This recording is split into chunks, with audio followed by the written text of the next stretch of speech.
America Iran இடையேயான போர் நிறுத்த முயற்சிகள் மீண்டும் சிக்கலான கட்டத்தை எட்டியுள்ளன. இரு நாடுகளுக்கிடையேயான இடைக்கால ஒப்பந்தம் முடிவடையும் நிலையில் ஈரான் புதிய வரைவு திட்டத்தை அமெரிக்காவிடம் முன்வைத்துள்ளது.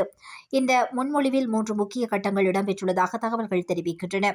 முதல் கட்டமாக போர் முழுமையாக நிறுத்தப்பட வேண்டும் என்றும் ஈரான் மற்றும் லெபனான் மீது எந்த தாக்குதலும் மேற்கொள்ளப்பட மாட்டாது என்ற உத்தரவாதம் வழங்கப்பட வேண்டும் என்றும் கூறப்பட்டுள்ளது. இரண்டாவது கட்டமாக அமெரிக்க படைகள் பின்வாங்கப்பட வேண்டும், ஹோர்முஸ் நீரிணை மீண்டும் திறக்கப்பட்டு கடல்வழி போக்குவரத்து சீர் செய்யப்பட வேண்டும் என்றும் தெரிவிக்கப்பட்டுள்ளது. இந்த இரு நிபந்தனைகளும் நிறைவேற்றப்பட்டால் மட்டுமே இறுதி கட்டமாக அணு ஆயுத உற்பத்தி நிறுத்தம் குறித்து பேச்சுவார்த்தைக்கு ஈரான் தயாராக இருப்பதாக கூறப்பட்டுள்ளது. முன்னதாக அணு ஆயுத திட்டத்தை முழுமையாக கைவிட வேண்டும் என்ற நிலைப்பாட்டில் டொனால்டு டிரம்ப் தலைமையிலான அமெரிக்கா வலியுறுத்தி வருவது குறிப்பிடத்தக்கதாகும். இந்நிலையில் ஈரானின் புதிய கோரிக்கைகளை அமெரிக்கா ஏற்குமா என்பது கேள்விக்குறியாக உள்ளது. பாகிஸ்தான் மத்தியஸ்தத்தில் இந்த வரைவு முன்வைக்கப்பட்டுள்ள நிலையில் அடுத்த கட்ட நடவடிக்கைகள் உலக அரசியல் கவனத்தை ஈர்த்துள்ளன.